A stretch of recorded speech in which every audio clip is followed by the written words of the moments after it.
नमस्कार बच्चों, एक बार फिर से आपका स्वागत है आई क्वांटा की यूट्यूब चैनल पे। हमारा जो आज का सेशन है उसके अंदर हम पढ़ेंगे हार्मोनिक प्रोग्रेशन और AMGM HM, उनका डेफिनेशन। ठीक है, सिर्फ डेफिनेशन, दैट्स इट। और उनका आपस का रिलेशन क्या होता है, उसको क्या बोलते हैं और उसको किस तरह से इस्तेमाल करते हैं, थोड़ा बहुत जितना सिर्फ इन्फॉर्मेशन इसके बारे में ना। कैट पे जो क्वेश्चंस होते हैं वो डायरेक्ट क्वेश्चंस होते हैं, एब्सोल्यूट डायरेक्ट क्वेश्चंस होते हैं। ठीक है, ज़्यादा दिमाग नहीं लगाना। ठीक है, चलिए सबसे पहले तो हार्मोनिक प्रोग्रेशन का मतलब समझते हैं। ठीक, लेकिन उससे पहले मैं आपको याद दिला दूं, अगर मैं बोलता हूं कि if ABC, if they are in AP, अगर वो AP में है तो उसका क्या मतलब होता है? उसका मतलब होता है कि इन दोनों का डिफरेंस और इन दोनों का डिफरेंस सेम होना चाहिए। मतलब B minus A should be equal to C minus B, ऐसा होना चाहिए। ठीक है ना, यही उसका कॉमन डिफरेंस भी होता है, यही इसी को हम उसका कॉमन डिफरेंस भी बोलते हैं। अब अगर मान लीजिए XYZ हार्मोनिक प्रोग्रेशन में है, इफ XYZ तीन नंबर्स, मिनिमम 3 नंबर चाहिए होते हैं किसी भी प्रोग्रेशन को आइडेंटिफाई करने के लिए।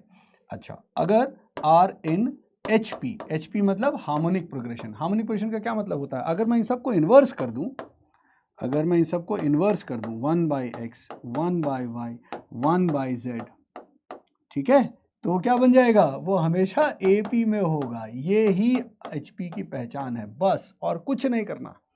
ठीक है, इससे ज्यादा बिल्कुल नहीं सोचना। तो अगर XYZ HP में है तो उसका मतलब इन सब के जो इन्वर्स करेंगे वो सारे इन्वर्स जो वैल्यूज होंगी वो सब AP में होंगी।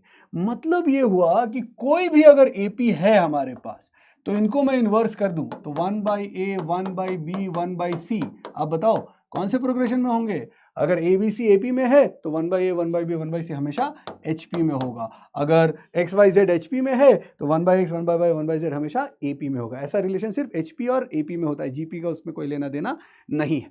ठीक है, चलिए बहुत अच्छी बात है, बस इसको ध्यान रखना है। यानी अगर कभी भी HP का क्वेश्चन होगा ना, अगर कोई टर्म पूछा गया है तो हम क्या करेंगे? उसका कॉरेस्पॉन्डिंग AP क्या बनता है वो ढूंढेंगे, उसका nth टर्म आइडेंटिफाई कर लेंगे और उसको वापस उल्टा कर देंगे। ठीक है, जैसे अगर मैं कोई एग्जाम्पल लेता हूं, जैसे ये देखिए, the second term of an HP is 11/3, seventh term is 11/13, find the first term.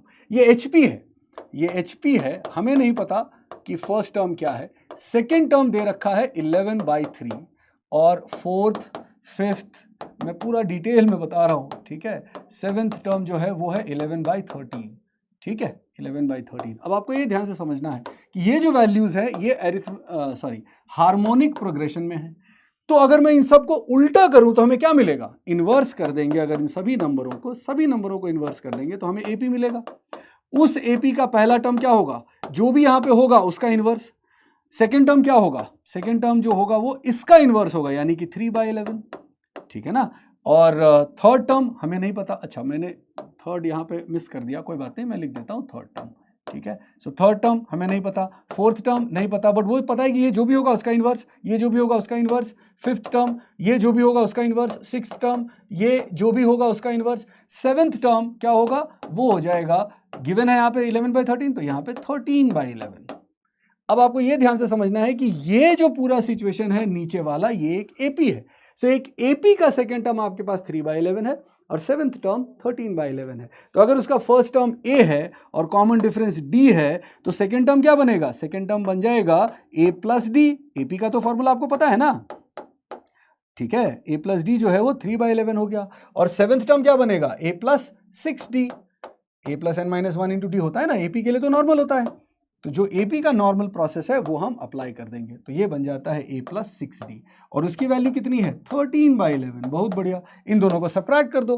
Subtract करोगे तो A cancel, 6D minus D यानी कि बन जाएगा 5D is equal to 13/11 minus 3/11, 13 minus 3 10/11, ऐसा बन गया। तो D की वैल्यू क्या हो गई? D की वैल्यू हो गई 10/5 2/11। D की वैल्यू हो गई 2/11। ठीक, तो सेकेंड टर्म 3/11 है, कॉमन डिफरेंस 2/11 है, तो फर्स्ट टर्म क्या होना चाहिए? यहां पे अगर एक D की वैल्यू रख दो 2/11 तो A की वैल्यू हो जाएगी 3/11 माइनस 2/11 यानी कि 1/11। तो ये बना फर्स्ट टर्म 1/11, कॉमन डिफरेंस 2/11। ठीक है, तो अगला टर्म क्या बनेगा? 3 + 2 5/11। उसका अगला टर्म क्या बनेगा? प्लस 2/11 7/11। ठीक है, 9/11। ठीक है, फिर 11/11 विच इज 1, फिर 13/11, सब मैच हो गया। अच्छा, ये एपी के टर्म्स निकले अभी। एचपी के टर्म अगर वापस जाओगे तो क्या बनेगा? फर्स्ट टर्म बनेगा 1/11 का उल्टा, यानी कि 11/1। थर्ड टर्म क्या बनेगा? 11/5। फोर्थ टर्म क्या बनेगा? इसका उल्टा 11/7। Fifth term 11/9। Sixth term 11/11 which is 1 only. ये 11/11 तो 1 ही होता है ना। 13/11, 11/13। क्वेश्चन पूछा था find the first term, so first term इसका आंसर क्या हो गया? 11। ठीक है। सो कभी भी एचपी का क्वेश्चन हो, पहले आप इमीडिएटली उसको एपी में कन्वर्ट कर लो। एपी में कन्वर्ट करने क्या करना पड़ेगा? सभी टर्म्स का इनवर्स करना पड़ेगा। तो उधर जितने भी टर्म्स दिए हैं पोजीशन वही रहेगी, सेकंड टर्म ही रहेगा, जैसे 11/3 का 3/11, और ये एपी हो जाएगा। एक बार एपी मिल गया, सेकंड टर्म है, सेवेंथ टर्म है, जो आपको ए और डी निकालना है वो आप निकाल लीजिए, उसको सॉल्व कर दीजिए। ठीक है। सो ये बहुत बढ़िया क्वेश्चन हो गया एचपी का डेफिनेशन, हार्मोनिक प्रोग्रेशन का डेफिनेशन समझने के लिए। अब बिफोर वी गो अहेड, मैं आपको एक स्पेशल एचपी उसके बारे में बता देता हूं। ठीक है। एक बड़ा सुंदर सा एचपी है जो कई बार आपके लिए इस्तेमाल होगा। ठीक, 236। आप ये चेक करो, मैं ये चाहता हूं कि आप चेक करो, वीडियो पॉज करके एक बार चेक करो कि चेक क्या ये एचपी है, इज इट एचपी। ये चेक करने के हमारे पास दो तरीके हैं। पहला तरीका, मैं क्या करूंगा? इसके इनवर्स ले लूंगा। इनवर्स ले लूंगा मतलब इन 1/2, 1/3 और 1/6। ठीक है, 1/2, 1/3, 1/6, और ये चेक करूंगा कि क्या ये एपी में है। समझ रहे हैं आप? अगर ये एपी में हुआ तो 236 एचपी में होगा। चलिए चेक करते हैं। तो 1/2, 1/3, ये डिक्रीज हो रहा है, कोई बात नहीं। तो 1/3 माइनस 1/2, इसको चेक करिए। 1/6 माइनस 1/3 है ना, ये वाला माइनस ये वाला, ये वाला माइनस ये वाला, चेक करिए। सो ये बनता है 6, ऊपर क्या आएगा 3, 2 माइनस 3 दैट इज -1। यहां पे क्या आ जाएगा? नीचे 6, ऊपर क्या आएगा? 1 माइनस 2 दैट इज -1। क्या ये दोनों सेम है? यस, यानी कॉमन डिफरेंस सेम हो गया। इसका मतलब क्या हो गया? ये वाला एपी है। ठीक है, तो अगर ये एपी है तो इसके जो इनवर्स होंगे 236 वो एचपी है। ये एक्चुअली पहला एचपी है जिसमें सारे वैल्यूज होल नंबर्स हैं। ये पहला हार्मोनिक प्रोग्रेशन है नेचुरल नंबर्स के अंदर जिसके सारे वैल्यूज, तीनों के तीनों जो है वो होल नंबर्स हैं। अब आप याद रखना, कभी भी कोई भी सेट ऑफ 3 नंबर्स अगर इस रेशियो में है 2:3:6, तो वो नंबर्स हमेशा एचपी में होंगे, हार्मोनिक प्रोग्रेशन में होंगे। ठीक है, तो एक चीज तो ये हो गई। दूसरी जो एक बड़ी इंपॉर्टेंट सी चीज है जो मैं यहीं पे आपको बता देता हूं, वो ये है कि मान लीजिए 2 नंबर्स है, फॉर 2 नंबर्स, तो इससे आपको बड़ी हेल्प मिलेगी। For 2 numbers A and B, अगर 2 नंबर्स हैं ए एंड बी, तो उनका अरिथमेटिक मीन क्या होगा? उनका अरिथमेटिक मीन सिंपली a+b/2 ऐसा हो जाएगा। इसको याद कर लीजिए, ये हमने पहले भी किया होगा अरिथमेटिक प्रोग्रेशन के साथ। ज्योमेट्रिक मीन क्या होता है? ज्योमेट्रिक मीन होता है square root of a into B. ठीक है, इसको भी याद कर लीजिए। और मजेदार चीज, जो हार्मोनिक मीन होता है उसकी वैल्यू होती है 2ab upon a plus B, 2 into product of numbers divide by sum of numbers. तो कोई भी 2 नंबर अगर दिए हो तो उन दोनों नंबर्स का अरिथमेटिक मीन, ज्योमेट्रिक मीन और हार्मोनिक मीन की वैल्यू ये सारे तरीके से आप निकाल सकते हो। अब इसका मतलब क्या हुआ? अगर मैं वापस पिछले वाला क्वेश्चन करूं कि 236 क्या ये एचपी में है, तो वो चेक करने के लिए अब मुझे एपी में वापस जाने की जरूरत नहीं है। क्यों? अगर ये एचपी है तो बीच वाला जो नंबर है वो हार्मोनिक मीन होना चाहिए। ये एम का मतलब क्या है? एम का मतलब है अरिथमेटिक मीन, जीएम का मतलब क्या है? ज्योमेट्रिक मीन, एचएम का मतलब क्या है? Harmonic mean, harmonic mean. ठीक है, अब चाहे तो उन दोनों का भी नाम आप लिख लें अपने आप, arithmetic mean, geometric mean and harmonic mean. ठीक है, अब यहां पे अगर ये एचपी है तो बीच वाला नंबर एचएम होना चाहिए, है कि नहीं? हम कैसे पता करें? अब हमारे पास फॉर्मूला है, ये पहला नंबर हो गया, ये दूसरा नंबर हो गया, इनके बीच का हार्मोनिक मीन ये होना चाहिए। तो इस फॉर्मूले से चेक करो, 2 into A into B, 2 into 6 divide by A plus B, 2 plus 6, कितना बन रहा है? देखो जरा, 2 2s are 4, 4 6s are 24, divide by 8, कितना आया? 3 आया, और ये बीच वाला नंबर 3 है। यस, ये इसका मतलब 3, 2 और 6 का हार्मोनिक मीन है, इसका मतलब 2 3 6 हार्मोनिक प्रोग्रेशन में है। ठीक है, तो इस तरह से कभी भी कोई भी 3 नंबर्स अगर दिए हो, अगर हमें चेक करना हो कि एक्स वाई जेड एचपी है कि नहीं है, तो कैसे चेक करोगे? चेक, अगर आपका जो y है अगर y equal to 2xz upon x plus z ऐसा आ जाता है तो आप बोलेंगे yes it is a harmonic progression. तो इससे चेकिंग काफी जो है आसान हो जाएगी। ठीक है, ओके ये कहां चला गया भाई? ओके ठीक, चलिए सो ये हो गया हमारा HP से रिलेटेड काफी सारी चीजें। अब अगला क्वेश्चन देखते हैं। The sixth term of an HP is 12 and the 11th term is 20, find the 16th term. कुछ नहीं करना, बहुत शांति से आपको जो काम है वो आप पूरा करिए, ठीक है ना। आप कैसे करेंगे? HP का सिक्स्थ टर्म जो है वो है दिया हुआ 12 और जो 12th टर्म है वो है दिया हुआ 11th term, I am sorry 11th term जो है वो है 20। कोई तरीका और नहीं है हमारे पास। इसका जो कॉरेस्पॉन्डिंग AP होगा उस AP का सिक्स्थ टर्म क्या बनेगा? वो बन जाएगा इसका इनवर्स 1/12, वो तो पहले ही बात कर रखी है। और 11th टर्म क्या बन जाएगा? उस AP का 11th टर्म जो है वो बन जाएगा 1/20। ठीक है, तो अगर मैं मान लूं पहला टर्म A और कॉमन डिफरेंस D, तो सिक्स्थ टर्म कैसे लिखोगे? A plus 5D। AP का तो नॉर्मल हमें पता ही है ना, दैट इज 1/12। ठीक है, और 11वां टर्म कैसे लिखोगे? A plus 10D is equal to 1/20, है ना। सो 1/12 एंड 1/20 सब्ट्रैक्ट कर दो। सो बड़ा ध्यान से देखो, A और A सब्ट्रैक्ट हो गया, 10D माइनस 5D ये वाला सब्ट्रैक्ट कर दो। सो 10D माइनस 5D वो बन जाएगा 5D and that is equal to 1/20 minus 1/12, 1/20 minus 1/12। ठीक है, अब 1/20 minus 1/12 थोड़ा सा सिंप्लीफाई कर लो, ये बन जाता है 12 5 60। सो 20 3 टाइम्स 12 5 टाइम्स 3 माइनस 5 मतलब -2/60 यानी कि -1/30। ये है 5D की वैल्यू। तो D की वैल्यू क्या हो गई? वो बन जाएगी -1/150। ठीक, कोई घबराने की बात नहीं है, जो वैल्यू आया वो सही। ठीक है, सो ये हमारे पास आ गया D की वैल्यू -1/150। ठीक है, अब हमें क्या चाहिए? उस HP का 16th टर्म चाहिए। तो AP का 16th टर्म पहले निकालो। जो 16th टर्म बनेगा वो आप कैसे निकालोगे? अच्छा 16th टर्म निकालना बहुत आसान है एक्चुअली, क्योंकि 5D की वैल्यू तो है ही हमारे पास। एनीवेज अब तो जैसे भी आप कर सकते हो, ये बन जाएगा A प्लस 15D। अभी हम AP पे ही काम कर रहे हैं। तो AP का पहला टर्म क्या था? AP का पहला, अच्छा हमने निकाला नहीं, हालांकि निकालने की जरूरत है नहीं। कैसे? देखो ये A प्लस 15D, क्या मैं इसको A plus 10D plus 5D ऐसा कर सकता हूं? अब A प्लस 10D की वैल्यू तो है ना हमारे पास 1/20। A प्लस 10D की वैल्यू तो है हमारे पास 1/20, तो मैं लिख देता हूं 1/20। ठीक है, प्लस 5D की वैल्यू अगर आप देखो, 5D की वैल्यू कितनी है? -1/30, तो -1/30। इसको थोड़ा प्यार से सिंप्लीफाई कर दो, है ना। तो ये बन जाता है 20 और 30 एलसीएम 60, 23 एंड 32, सो 3 - 2। ध्यान रखना साइन का, 1/60। इसका मतलब जो 16th टर्म है वो बना 1/60। किसका? AP का। तो जो HP का 16th टर्म होगा वो क्या होगा? वो हो जाएगा 60। ठीक है, सो 16th term of this HP is correct 60। सो बड़ा सुंदर तरीके से जो है ये आ गया। नाइस, दैट्स वेरी गुड, है ना, फैंटास्टिक। चलिए अच्छी बात है। अब अगला क्वेश्चन देखते हैं।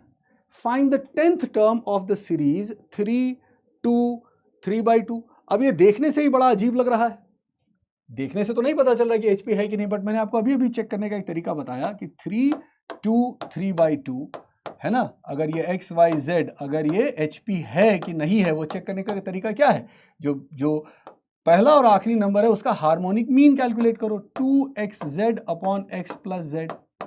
ठीक है, ये हार्मोनिक मीन है, उसकी वैल्यू क्या हो जाएगी?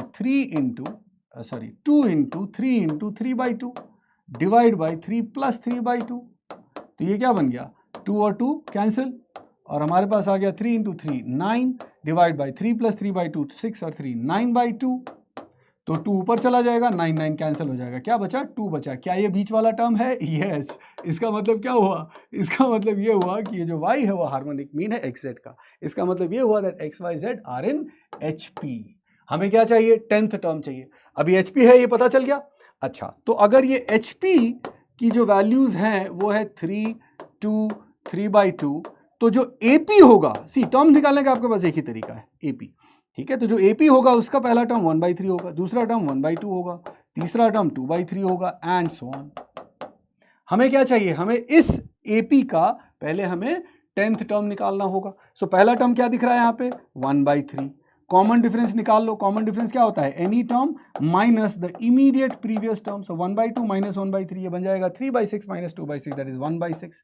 सो कॉमन डिफरेंस मिल गया, फर्स्ट टर्म मिल गया। तो 10th टर्म जो है इस AP का 10th टर्म, AP का 10th टर्म बनेगा A प्लस 9D, ठीक है ना। अब A की वैल्यू कितनी है 1/3, D की वैल्यू कितनी है 1/6, तो ये बन गया 1/3 प्लस 9 टाइम्स 1/6। चेक कर लो दोबारा, ठीक है ये, हाँ बिल्कुल ठीक है। सो 1/3, 9/6 is 3/2, so 1/3 plus 3/2, so 3 and 2 LCM is 6, 3 2s are 6, 2 3, so 9 and 2 11/6। Check करो दोबारा, तो ये हो गया 3, यहाँ पे 2 आ जाएगा, यहाँ पे 3, 9 आ जाएगा, 2 + 9 11/6 आ गया। सो ये AP का 10th टर्म 11/6 है, तो जो HP है उसका 10th टर्म क्या बनेगा, उसका इनवर्स यानी कि 6/11।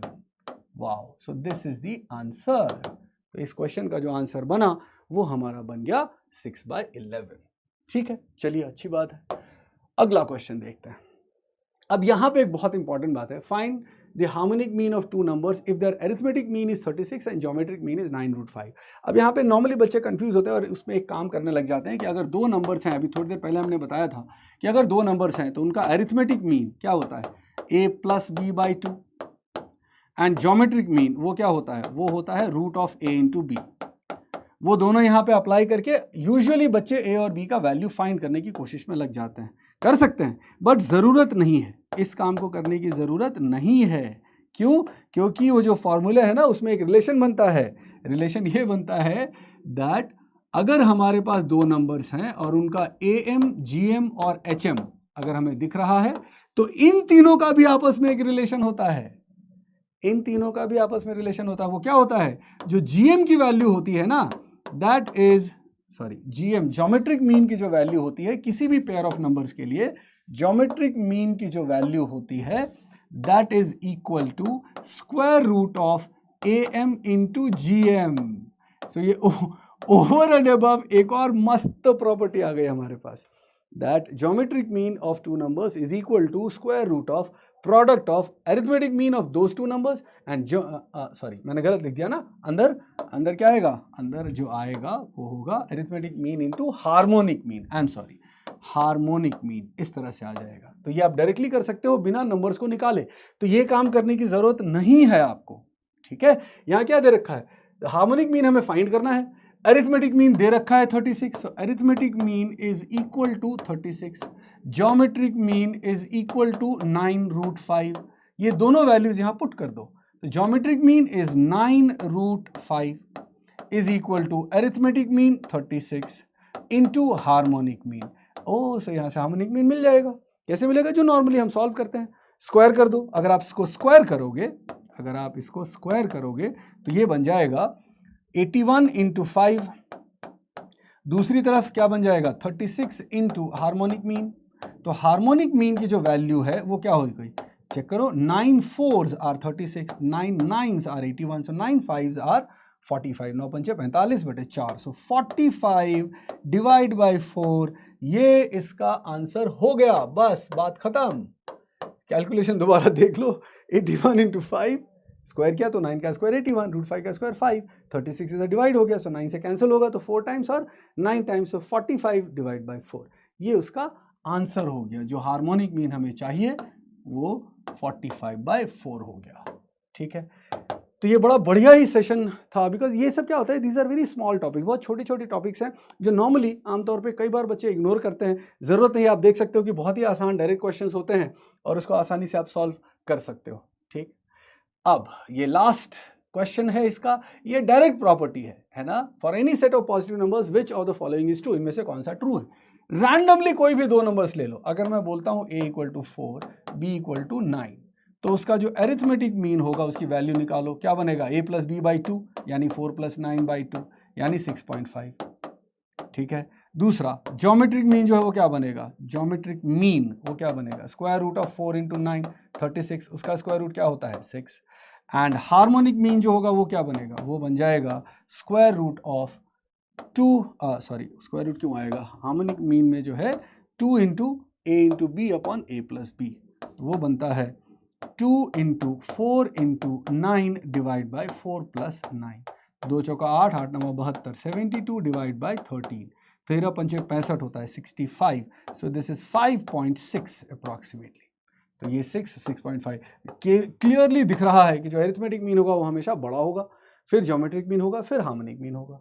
हाँ, तीनों इक्वल हो सकते हैं कब, अगर दोनों नंबर्स ही इक्वल हो जाएं। तो अगर मैं आपको ए और बी दोनों की वैल्यू 10 10 दे दूं, आप जो मर्जी आया कर लो, एम की वैल्यू अरिथमेटिक मीन की वैल्यू 10 आएगी, चेक करके देखो 10 + 10/2, ज्योमेट्रिक मीन की वैल्यू क्या आएगी 10 आएगी, एंड हार्मोनिक मीन की वैल्यू क्या आएगी चेक करो 2 इंटू 10 डिवाइड बाई 10 + 10, वो भी 10 आ जाएगी।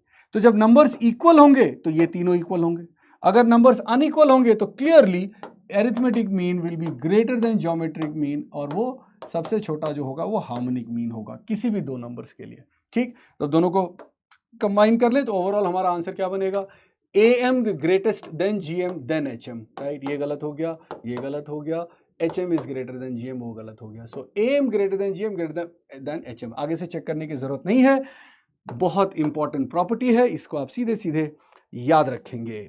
ठीक है, अच्छा। सो अभी क्या है, अभी हमारा जो अलजेब्रा के प्राइमरी टॉपिक्स है वो ऑलमोस्ट सारे कंप्लीट हो गए। अब नेक्स्ट जो लॉट आएगा इसी अलजेब्रा के अंदर, जो लास्ट पार्ट है वो है लॉगरिथम। ठीक, तो हम करीब 3 सेशन लॉगरिथम के ऊपर करेंगे, और उसके बाद कम से कम 5 सेशन या 6 सेशन जो हैं वो हम क्वेश्चंस के ऊपर करेंगे, जिसके अंदर अच्छे लेवल, हाई लेवल के क्वेश्चंस करेंगे। ठीक है, सो जैसा हम हमेशा बोलते हैं, अगर आपको वीडियो सही लगा, अच्छा लगा, तो आप उसको लाइक करिए, उसके ऊपर अपने कमेंट्स दीजिए, अपना फीडबैक दीजिए, हम उसको पढ़ते हैं, उसके ऊपर जो भी चीज़ें कर सकते हैं, जो एक्शन ले आ सकता है वो ले सकते हैं, और अच्छे से अच्छा क्वालिटी कंटेंट आपके लिए लाने की कोशिश करते रहेंगे। Thank you so much.